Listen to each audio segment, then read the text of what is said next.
नाइंसाफी की ऐसी मिसाल आपने शायद ही पहले कभी सुनी हो। यूपी पुलिस ने जिस तरह हाथरस गैंगरेप केस की पीड़िता का शव जबरदस्ती जलाया, उसकी पूरी कहानी सुनकर रूह कांप जाती है। इस मामले में सीएम योगी आदित्यनाथ ने पीड़ित परिवार से बात की, 25 लाख मुआवजे के साथ एसआईटी बनाकर 7 दिन में रिपोर्ट सौंपने का ऐलान किया।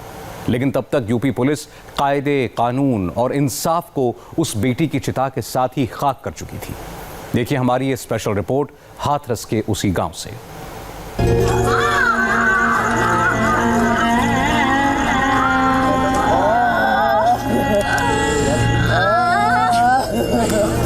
आधी रात को जलती हाथरस वाली बेटी की चिता रात के 3 बजने को थी। जितनी घनी अंधेरी रात थी, उससे कई गुनी ज्यादा गहरी अंधेर कर दी। हाथरस के इस गांव में अंधेर गर्दी पुलिस की, प्रशासन की, भला ऐसे किया जाता है किसी का अंतिम संस्कार? मुखाग्नि देने के लिए ना पिता है, ना भाई और ना कोई नाते रिश्तेदार। अपनी अंतिम विदाई के रीति रिवाजों में भी वो बेटी अधूरे अरमानों के साथ खाक कर दी गई।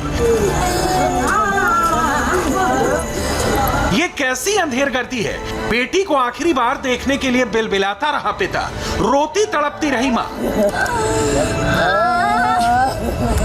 उन्होंने कोई भी बात नहीं मानी हमारी। क्या चाहते थे? हाँ, तो उन्होंने अपनी मर्जी से कहा कहते मेरी बेटी को वहाँ अंतिम संस्कार करा दिया। हम लोग ये सोच रहे थे कि रात के समय अभी मेरे परिवार के लोग हैं, नाते रिश्तेदार भी हैं, तो सवेरे कहा कहते अपने हिंदू रीति रिवाज के हिसाब से, क्योंकि रात में तो ये काम होता नहीं है। नहीं देख पाई अपनी बेटी का चेहरा।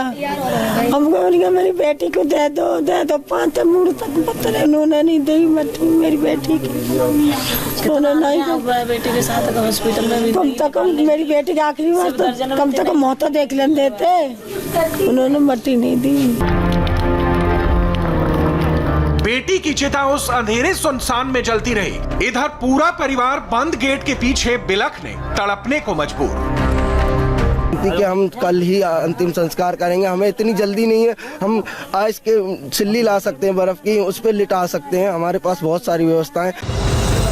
हाथरस की ये वही बेटी थी जो अपनी जिंदगी की खातिर, अपने साथ हुई दरिंदगी का सच दुनिया के सामने रखने की खातिर दिल्ली के अस्पताल तक 15 दिन मौत से लड़ी। उसकी सांसें टूटी तो पुलिस ने उसकी चिता कुछ ऐसे सुनसान में सजा दी। पुलिस की ये पूरी अंधेरगर्दी हम आपके सामने रखेंगे। उससे पहले ये वीडियो देख लीजिए, जिसमें गांव के 2-3 लोग चिता पर लकड़ी डालते हुए दिख रहे हैं। पुलिस का ही कोई शख्स वीडियो बना रहा है और एक बुजुर्ग को पीड़िता का बाबा बता रहा है। आगे आ जाओ, थोड़े सामने आगे नहीं, इधर आ जाओ, बीच में आ जाओ ना। पिताजी का नाम आगे रहने वाले हो आपका जी? पिताजी का नाम निवासी, आप बाबा? अच्छा है। और पिताजी का नाम क्या है? अच्छा नहीं, बाबा आप बाबा हो ना? अच्छा ठीक। लेकिन हम आपको बताते हैं, ये बुजुर्ग शख्स बाबा तो दूर, पीड़ित लड़की के परिवार से ही नहीं है। अंतिम संस्कार में जिन लोगों को ले जाया गया था, जब हमने उनके बारे में पता करने की कोशिश की तो ये पता चला कि जो बुजुर्ग अंतिम संस्कार में मौजूद थे वो घर के नहीं थे, न ही परिवार से जुड़े हुए थे, बल्कि वो गांव के एक बुजुर्ग थे जिन्हें जबरन पुलिस अपने साथ अंतिम संस्कार में ले गई थी। ये जो वीडियो सर्कुलेट किया जा रहा है, ये कौन है? जी जो हमारे जो एक बाबा लगते हैं, वो साइड में ये हमारे वो रोड के किनारे रहते हैं वो, क्योंकि यहाँ पर वो थे नहीं, तो उनको वहाँ से ज़बरदस्ती उठा के इसी रास्ते से लेके गए उनको, क्योंकि उन्हें पता था ये भी इनका ही घर है, इस वजह से उनको उठा कर ज़बरदस्ती वो लेके चले गए। मंगलवार रात 12:45 जब गांव पहुंचा था शव, पुलिस की पूरी अंधेरगर्दी आधी रात से ही शुरू हो जाती है, जब दिल्ली में मौत के बाद उस बेटी का शव हाथरस के उसके गांव ले जाया गया। इसकी खबर पूरे गांव को थी। पूरा परिवार और पूरे रिश्तेदार गांव में जमा थे। सबको लगा था कि पुलिस बेटी का शव उनके हवाले कर देगी, लेकिन यहां तो तैयारी ही कुछ और थी।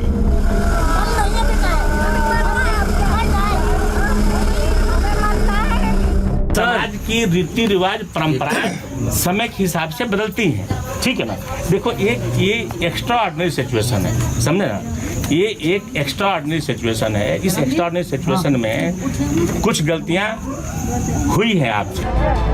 पूरा गांव बेटी का शव मांग रहा था, लेकिन पुलिस मौत के गम में भी गलतियां गिनाने लगी। आधी रात में अंतिम संस्कार का रिवाज सिखाने लगी। पुलिस वाले बेटी की लाश परिवार को देना तो दूर, एम्बुलेंस तक से उतारने को तैयार नहीं हुए। बेटा सुनो, देखो सर जी, हमने आपको बता रहा हूँ, ठीक है, हमने इतना दर्द झेला है ना, किसी के साथ होगा ना, ठीक है, जो मेरी दीदी की ननद है, मेरी भी दीदी है, ठीक, हमारे यहाँ ये रात को नहीं होता है, ठीक है, हमारे वहाँ होगा सुबह, चाहे कुछ भी हो, सुबह होगा, चाहे जान चली जाए, सुबह होगा, बोल रहा हूँ, कुछ भी सही होगा, लेकिन हमने इतनी मेहनत की है, दिनों रात एक किया है, ठीक है, लेकिन ये होगा सुबह। बात है, मैंने आपको बोल दिया, आप चाहे मेरी जान लेने चाहे कुछ भी करें, लेकिन ये होगा सुबह। फाइनल बोल दिया और घर वाले भी बोलेंगे। बेटी का परिवार और पूरा गांव आधी रात को अंतिम संस्कार के लिए तैयार नहीं था, लेकिन पुलिस जबरन लाश को शमशान ले जाने लगी। तब गांव की महिलाएं एम्बुलेंस के आगे लेट गईं।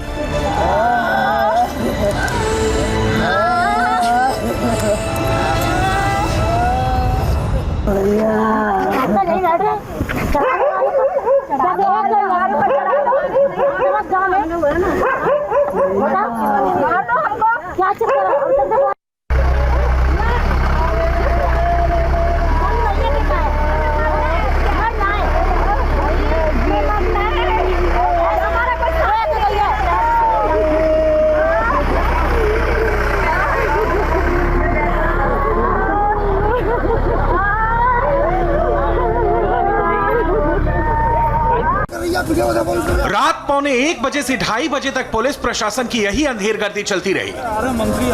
पुआड़े थे, अंतिम संस्कार में परिवार वाले शामिल हो जाए, लेकिन महिलाएं एम्बुलेंस के आगे लेट गईं कि पहले हमारी बिटिया का चेहरा दिखा दो,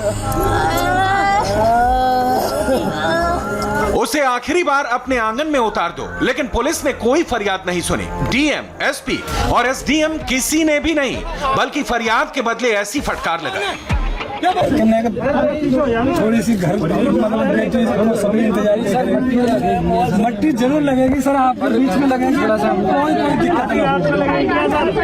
देखो घर ले जाओगे तो भी देखोगे, वहाँ भी हम आपको दिखाएंगे। घर में बात आपसे मैं बात ही नहीं कर रहा। आप कौन है? क्या बोल रहे हैं? परिजन को बताने सुन लिया गया बहुत ज्यादा, जो ये बता रहे हैं इनको सुना जा रहा, पिताजी को इनके, तो भाई भी खड़ा पीछे। सबसे बात हो सकती है क्या? हर आदमी वो बन रहा है, जो नेता बन रहे हैं सब लोग। पूरे गांव में पुलिस बल की तैनाती ही कुछ ऐसी की गई थी, कोई बेटी के शव तक ना पहुंच सके। महिलाओं के विरोध के बाद रात 2 बजे एम्बुलेंस शमशान की तरफ से लौटाकर गांव में ले आई गई, लेकिन पुलिस की जिद वही थी, जिसको अंतिम संस्कार में चलना है वो साथ चले। इसके लिए धमकाया गया, महिलाओं को धक्का तक दिया गया। हम सारी लेडीज़ दी तो उठा के कांटों में फेंक रहे हैं, या क्यों नहीं रुके? क्यों नहीं रुके? हमारे साथ बदतमीजी कर रहे हैं। मेरे पापा फादर है, उनके लात मारी है उस पीठ पे। जब उन्होंने रोका एम्बुलेंस को शमशान घाट ले जाने से, तो पुलिस वालों ने उनके लात मारी थी। और पुलिस की धमकी और अंधेरगर्दी से बचने के लिए बेटी के परिवार ने खुद को गेट के अंदर बंद कर लिया। उस आधी रात को इसके सिवा चारा ही क्या बचा था? पुलिस को जो करना था उसके लिए पूरी कमर कसकर आई थी। सफेद कपड़े में क्या था क्या नहीं है किसको मालूम है? कैसे मालूम पड़े कि हमारी लड़की है? कौन कह सकता है कि हमारी लड़की है? जब बाप को नहीं देखने दिया तो और कौन किसको नहीं देखने दिया? इसी बात का हमको दुख है। परिवार और पूरे गांव के विरोध के बीच पुलिस की एम्बुलेंस रात 2:30 बजे दोबारा शमशान की तरफ मुड़ी। बेटी के शव वाले एम्बुलेंस के पीछे चीख पुकार तब भी मची रही। कुछ लोग बदहवासी में एम्बुलेंस की तरफ भागे भी, लेकिन इस बार पुलिस की एम्बुलेंस सीधे शमशान पर ही जाकर रुकी। पुलिस की एम्बुलेंस शमशान पर रुकी और इसके साथ थम गया पूरा कोलाहल। बेटी के साथ चिता सजाई गई, सिस्टम की, कानून की, नीति की, नियत की और अंतिम संस्कार की रीति रिवाजों की भी। कुछ देर बाद चिता से लपटें उठी और सब कुछ धू धू कर जल उठा। सिस्टम भी, कानून भी और बेटी को पिता भाई के हाथों अंतिम विदाई की आखिरी चाह भी। वक्त हो गया एक ब्रेक का। ब्रेक के बाद लौटते हैं इस वक्त की हेडलाइंस के साथ।